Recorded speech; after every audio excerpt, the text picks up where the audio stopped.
Activist and politician Omoyele Sowore has clashed with the Economic and Financial Crimes Commission (EFCC) over seized properties in Abuja. The EFCC recently announced the final forfeiture of 753 duplexes in Lokogoma district, but did not disclose the owner, referring only to a top brass and former official. Sowore criticized the EFCC for shielding the identities, accusing the agency of protecting corrupt elites. In response, the EFCC called Sowore's remarks uncharitable, defending their decision not to name individuals unlinked to property documents. Sowore fired back, calling the EFCC statement reckless and revealing he had court records identifying those involved in the alleged fraud. He insists the agency must name those implicated. And now joining us to discuss this on the news, we're joined by a public affairs analyst, Francis Chilaka. Francis, thank you so much for joining us. Let's just start with your thoughts on, EFCC's refusal to disclose the identity of alleged top official, top brass behind the seized properties. Well, if we're in a country where we now have a tough brass, so to say, and this top brass are thieves and they are corrupt individuals and are being protected by the institution that is meant to prosecute them, then it means that we have not even started the fight against corruption. It means that we are aiding and abetting corruption.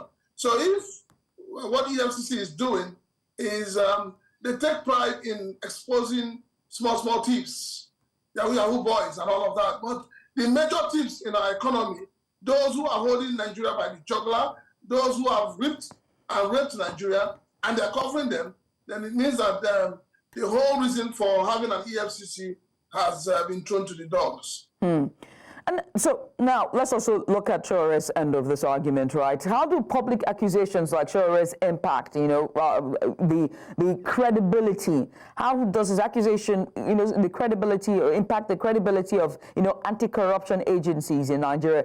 He's calling the statement reckless and even saying he has those names.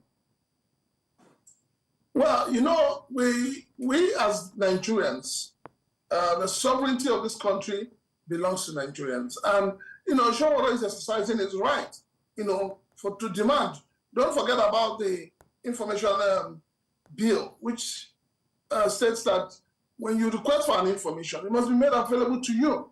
Yes, I totally agree with Sowore. I agree with him that EFCC is acting in a very reckless manner. They're acting as if they're not accountable to anyone, which is not acceptable.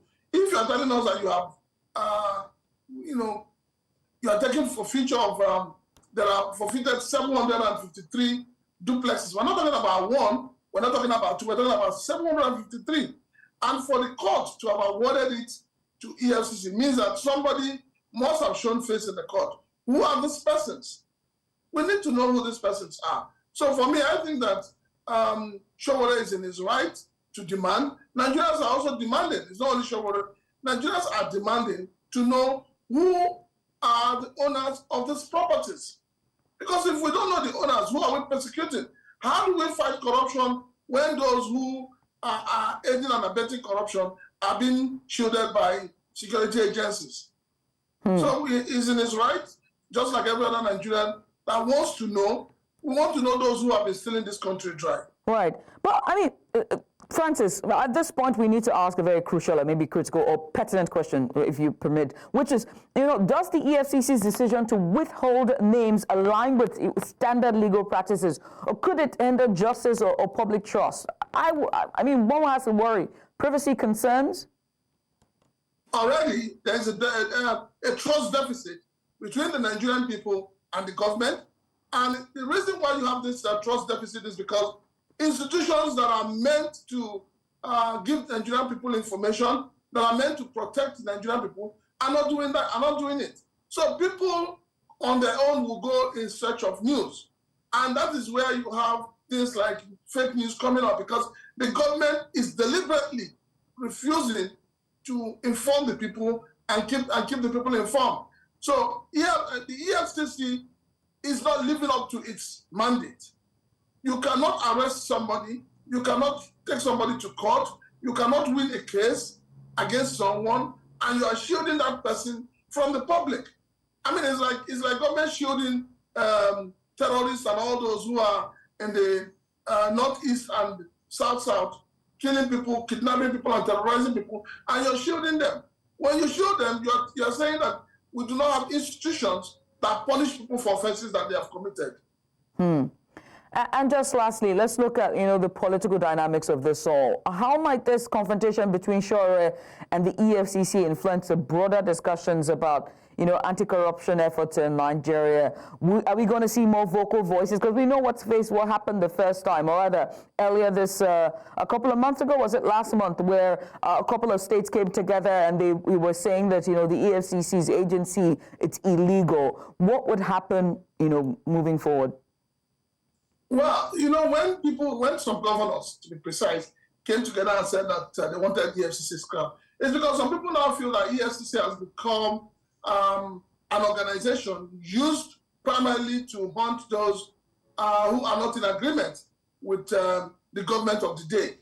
This will be very sad. This is very, very sad if this continues to pan out. At the end of the day, what it means is that the Ahmed Bola Tinubu's government is not ready and willing to fight corruption. For you to fight corruption, you must do everything possible. You must be transparent. You must be accountable. But when you're not transparent and accountable to the Nigerian people, then what kind of corruption are you fighting? It simply means that it's witch hunting. And once people begin to have that impression that there is a witch hunt, every other thing you have done would definitely not see the light of day, and people will not support you. This government needs the support of the Nigerian people. They need the trust of the Nigerian people. And the only way they can do that is to ensure that agencies that are meant to promote the activities of this government, to showcase that this government is fighting corruption, are doing it, but they're not doing it. So it's neither here nor there. EFCC needs to sit up, because what is playing out right now is not good for this government. And it's not even good. It's not good optics for the agency as well. Francis, many thanks for doing this with us. We appreciate you for coming on. Francis Chilaka, the public affairs analyst, giving us more insight on the EFCC versus Sowore and their decision not to reveal the top brass behind the 700+ duplexes that have been seized.